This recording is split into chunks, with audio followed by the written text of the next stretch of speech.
What's up, Buttercups? Welcome to Mean Age Daydream with me, your host, the bald and the beautiful Brian McWilliams. And wow, am I excited about the ruling that just came through today from the Supreme Court of the United States in regards to racial gerrymandering.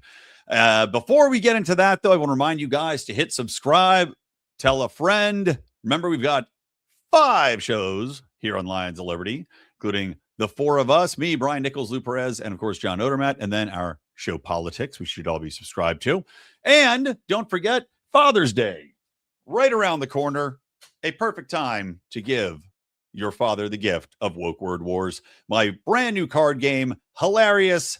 They will love it. I can promise you, whether they're libertarian, Republican, or even, yes, progressive, you will adore Woke Word Wars, available on Amazon. All right. So let's get into it. I mean, holy moly, guacamole.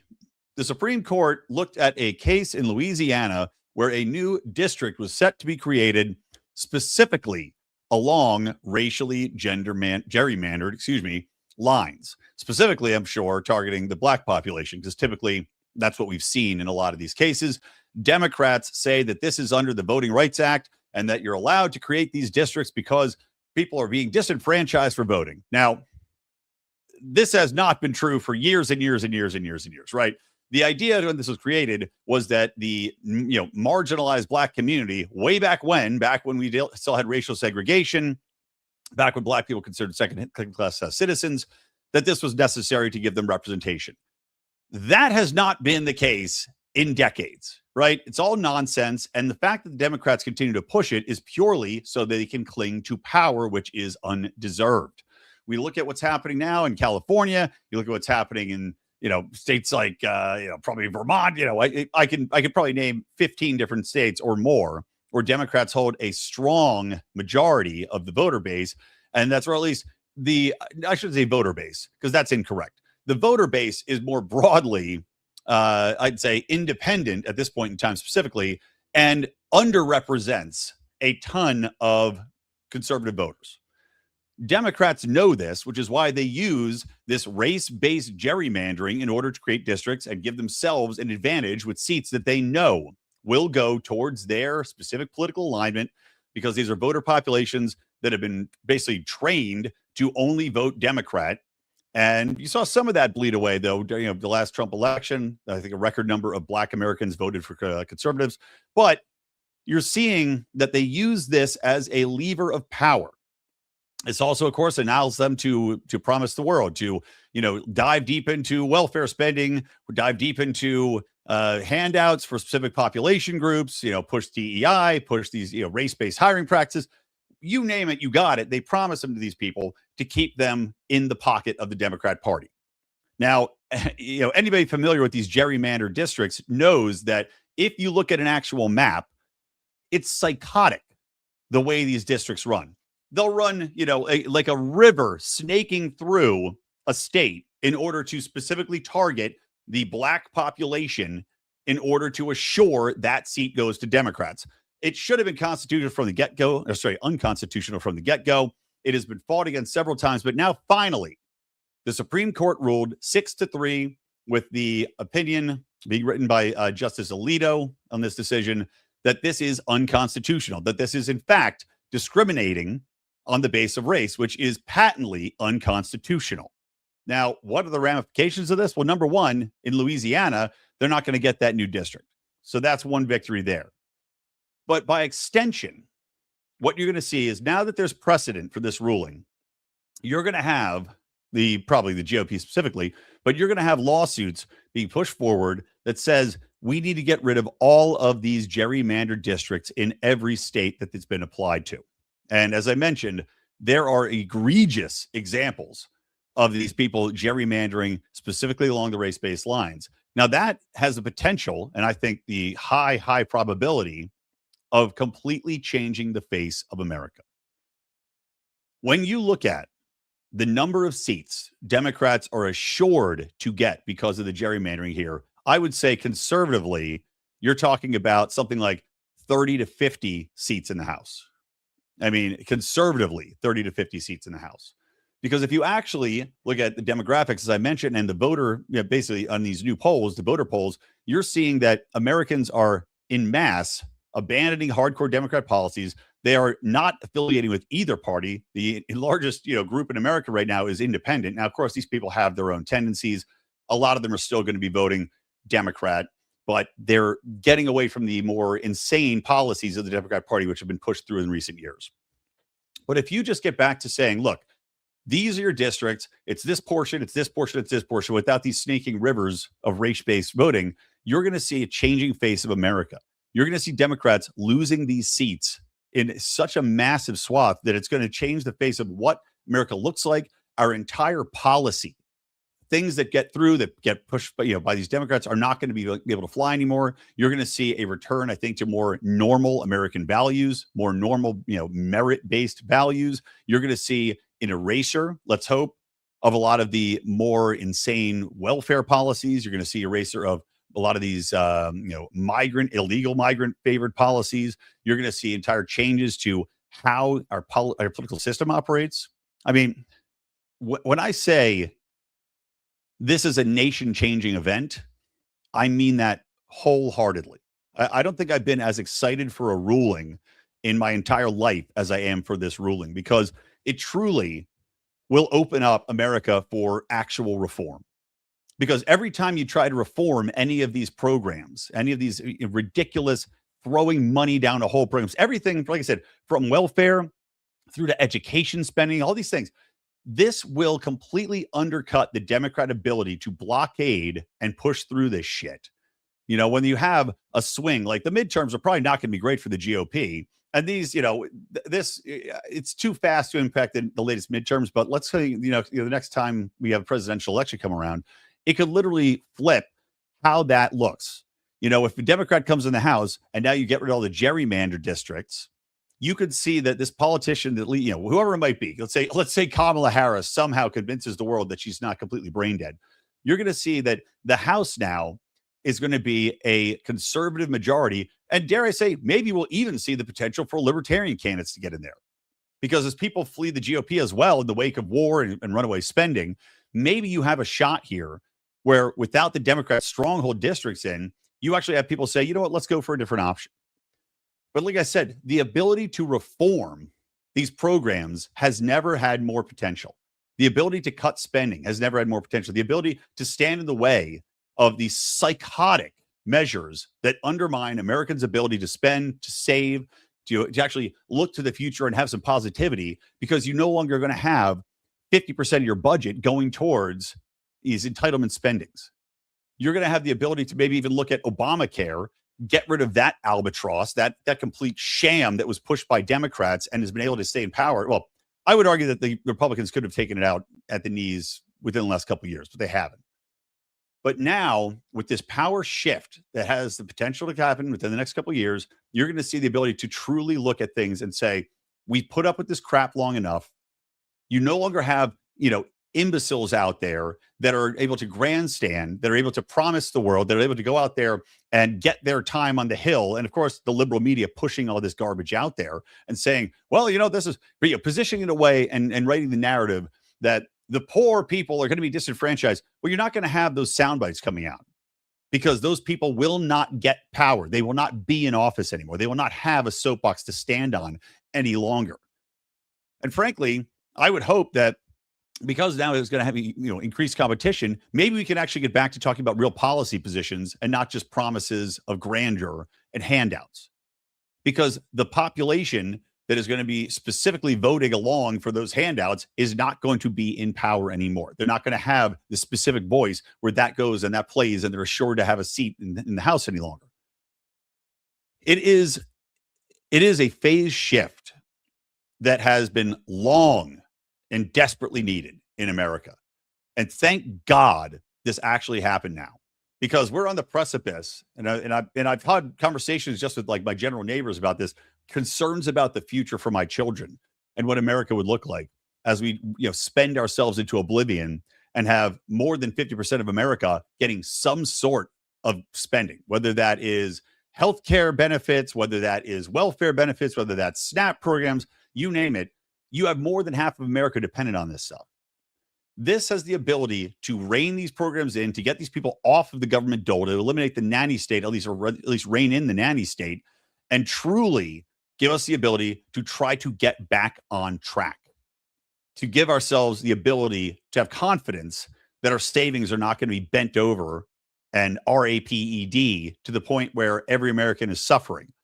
And I would say that even, removing these Democrats, which the Democrat Party has not, of course, been an anti-war party for a long time. Maybe now you can actually have some conservatives in there that can win these districts over, that are more moderate, that are actually going to be anti-war, that are going to be anti-spending, that are going to be pro-citizens. And, I hate the concept of America first, because America first, as defined by the elites that are in power, is not citizens first. And this is actually a conversation I think I might have with the Libertarian Party as far as the convention's coming up, by the way. If you guys want to go, the 21st to the 26th, excuse me, in Grand Rapids, Michigan, this is a conversation I think I might have with the LNC board about pushing forward a new proposition for the Libertarian Party, which is citizens first.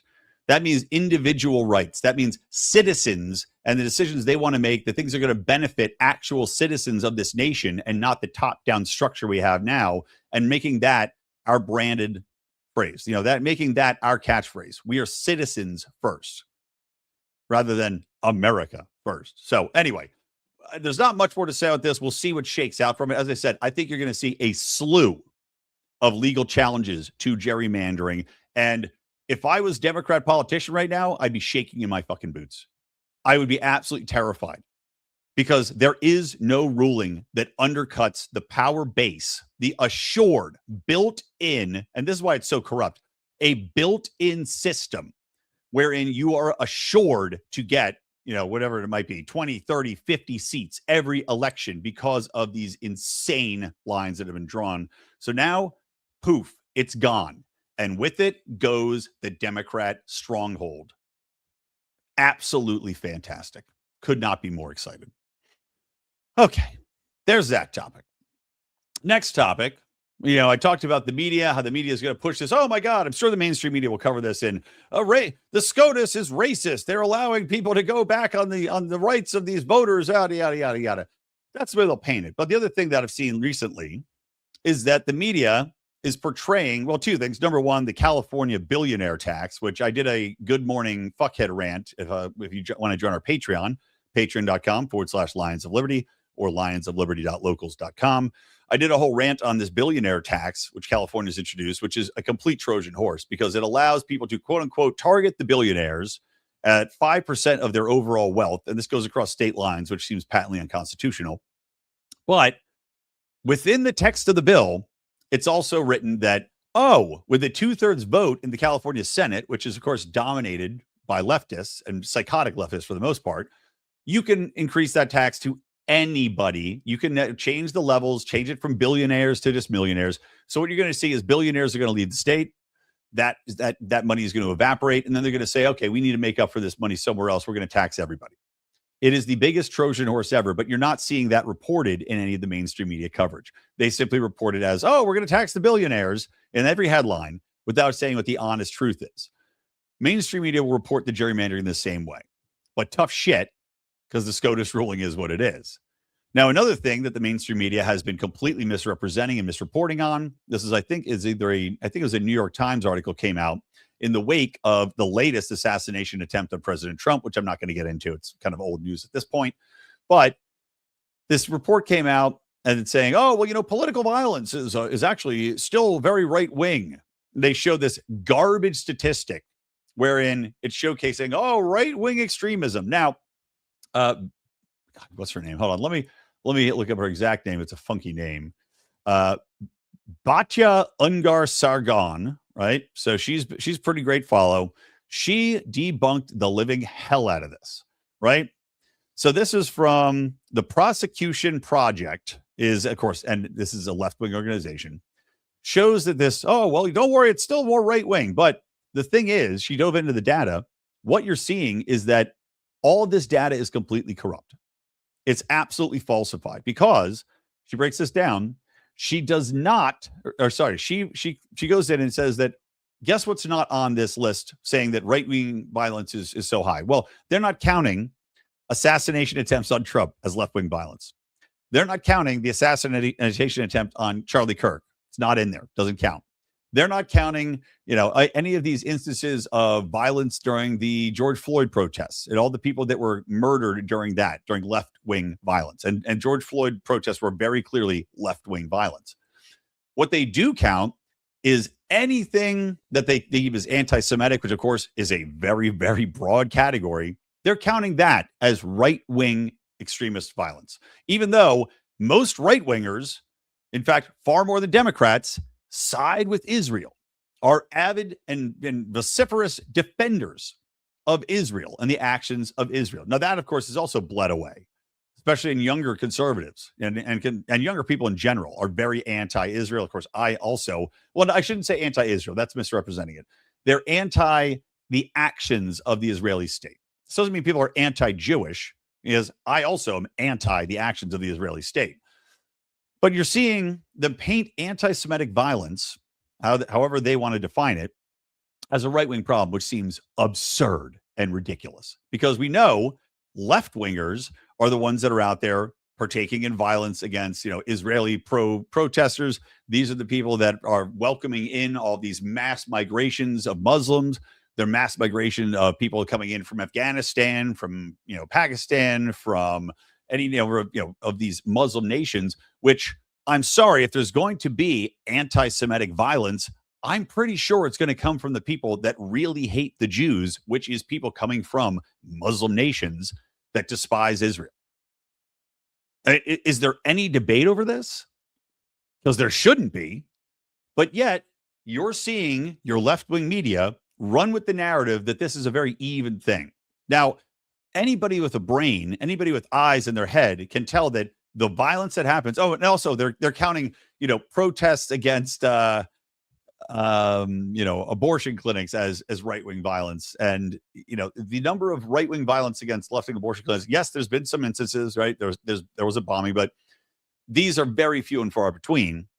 Whereas left-wing violence, attacking people that are protesting abortion clinics, attacking people that go against, X, Y, and Z causes, these are profound. These are everyday happenings. I mean, just look at the protest at the No Kings rally where, and I'm blanking on her name, it was like a conservative streamer was out there and is violently attacked by 3 left-wing protesters, one of whom, the man, was on mainstream television programs talking about how evil Trump is and how he's a fascist and a Nazi.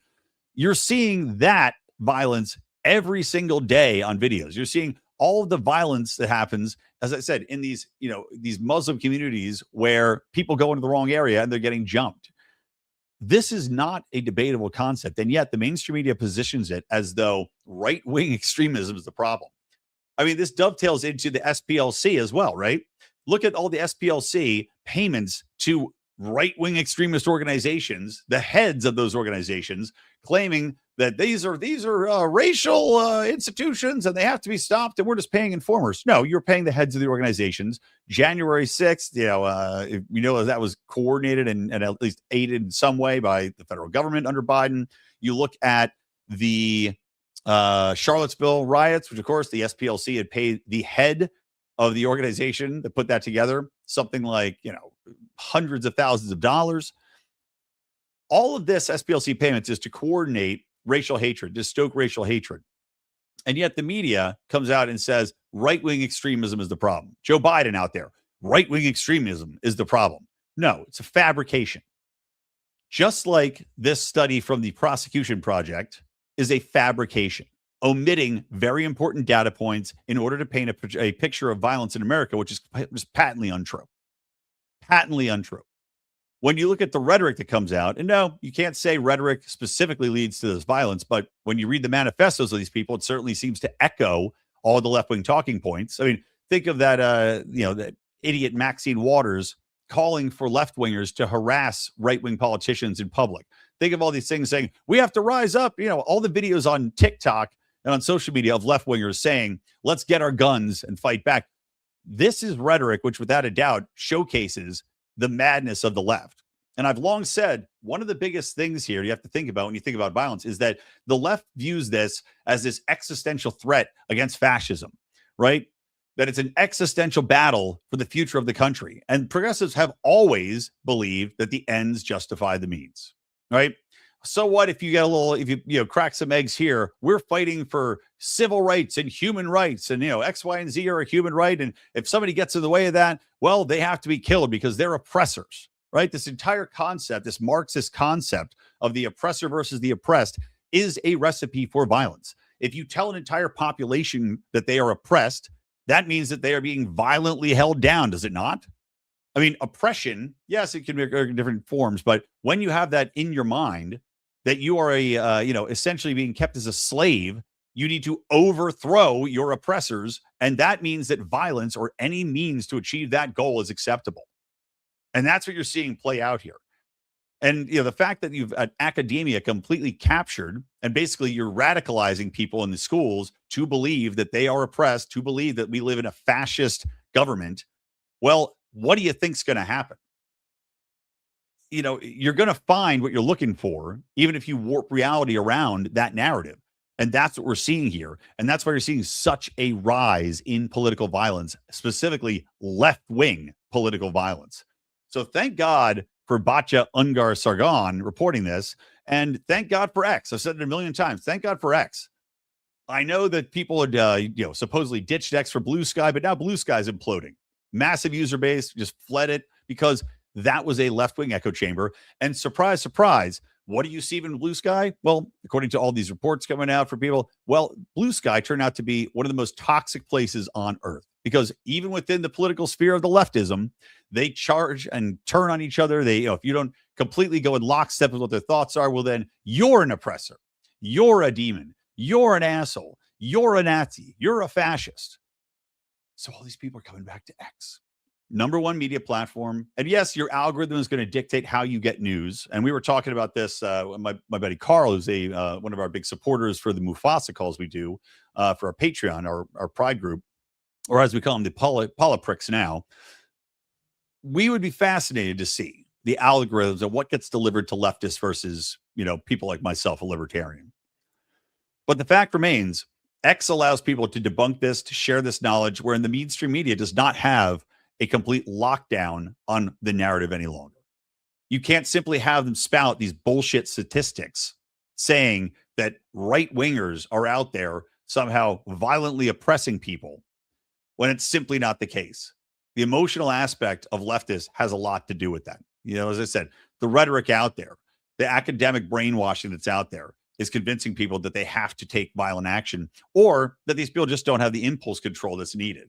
They get so wrapped up in this narrative that they, like I said, their brains are convinced. It's like, it reminds me of the ICE protests where you've got mothers of two children lamenting the fact that they have to go out and protest and, and defend these illegal immigrants, and they leave their children at home to go into danger, which as a mother, the one thing you shouldn't do is put yourself in danger when you've got two kids like that unnecessarily. But they're convinced that this is a battle for the future of America and fascism has to be overthrown. So they're out there taking part in protests. I mean, this idiot woman who hit an ICE officer and got shot.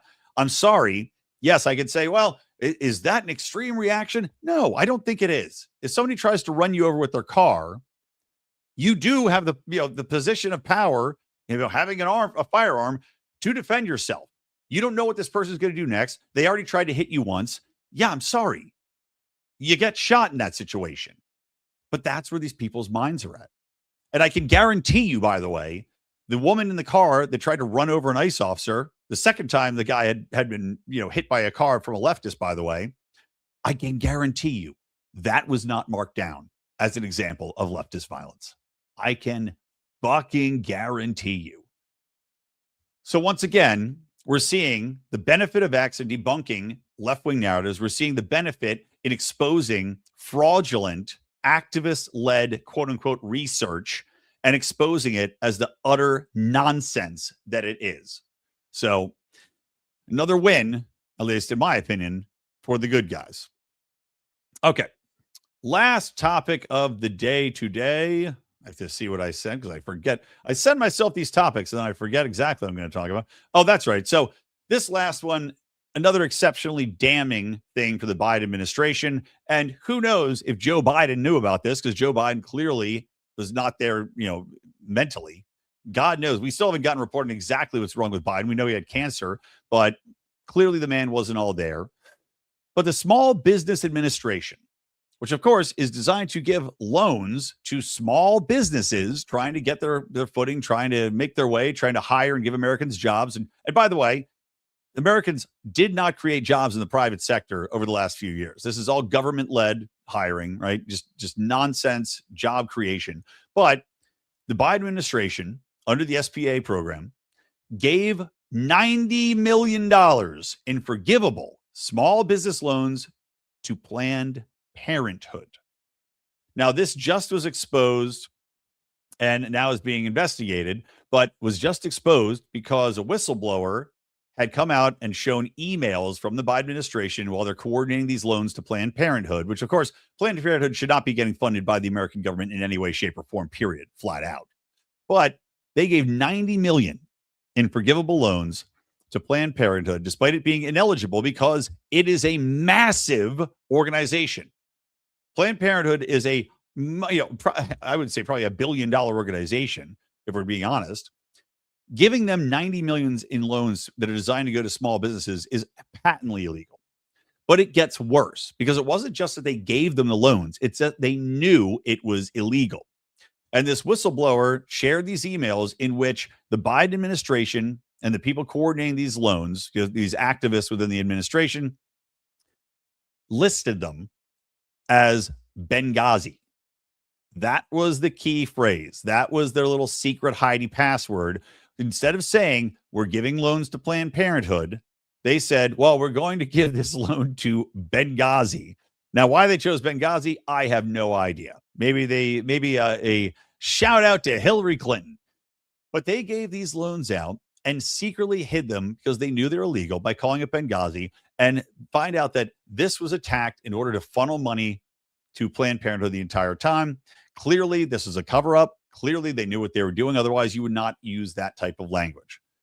The question is, similar to the SPLC, and we talked about this on politics before, it uncovers fraud. It uncovers secret payments that is a drop in the bucket. Because just like the SPLC, if they're doing this massive organization, the SPLC, who, by the way, had $822 million in the bank, is paying out these people, these racial stokers. If the SPLC is doing it, there are any number of left-wing organizations that are doing the same thing, whether that's based upon race division, whether that's based on religious division, whatever it might be, sowing hatred, between the populations of America. That a lot more of this is going on. That this is just the tip of the iceberg. Same thing with this Biden administration. I can guarantee you that the Benghazis out there, which under this loan or any other number of government programs where they're giving money out, and USAID, of course, exposed a lot of this fraud going out. This money that's being funneled to these organizations, not only for the activist causes, because it's something they support and they're funneling money to illegally, but also because the way the Democrat dark money machine works, these big organizations of activist groups get funneled money from USAID, from the Small Business Administration, from you name it. They get funneled money, and in turn, they turn right back around and give tens of millions of dollars to Democrat candidates in order to fund their campaigns, to allow them to buy ads, to allow them to buy billboards, to allow them to get their TV time. So all of this is being undermined. And I give the Trump administration a lot of shit, and rightly so. But this is something that is so important for America to expose and to eliminate these fraudulent practices, which are propping up one side and one side only of the political sphere, giving these people such an incredible amount of ammunition. Because in politics, money is power. Every dollar is a bullet that they're firing out there into the public, and people are catching strays all the time, whether they know it or not. Because even if you try to tune it out, when you have such a volume of spending, preaching a message. I'll give you an example of the California governor's race. The amount of ads you see on any streaming platform, every single commercial break, like Amazon or, whatever these Tubi that have ads built in, you are seeing non-stop ads for left-wing candidates. This is not necessarily now Tom Steyer, the billionaire governor who everybody seems to love now because billionaires are okay if you're a leftist. The amount of spending that goes into that is no coincidence. The fact that the Republican candidates, you can't see any ads from them. You rarely see anything. Meanwhile, every single break is nonstop, ad nauseum Democrat politicians pushing the message out. That money, some of it's coming from independent donors, but a lot of it is this dark money machine, funneling money right back into the Democrat Party so that they can parcel it out and run a nonstop activism campaign in behalf of their candidates. And, it's one of those things, too. Act Blue is also under investigation. I think Paxton in Texas is now investigating Act Blue, which is one of the most gigantic Democrat fundraising operations, right? But it's exposing, and I've known about this because there was a story a couple of years ago about this, the amount of fraud in that organization where all these people who have never donated in their lives to the Democrat Party are finding out that in their names, tens of thousands of dollars have been donated to the Democrat Party. Where's the money coming from? Well, you're looking at it. SBA loans going out to Planned Parenthood. Planned Parenthood then can parcel out that money to people to go and commit these acts of fraud. And I'm not saying that specifically Planned Parenthood did this just to cover my ass.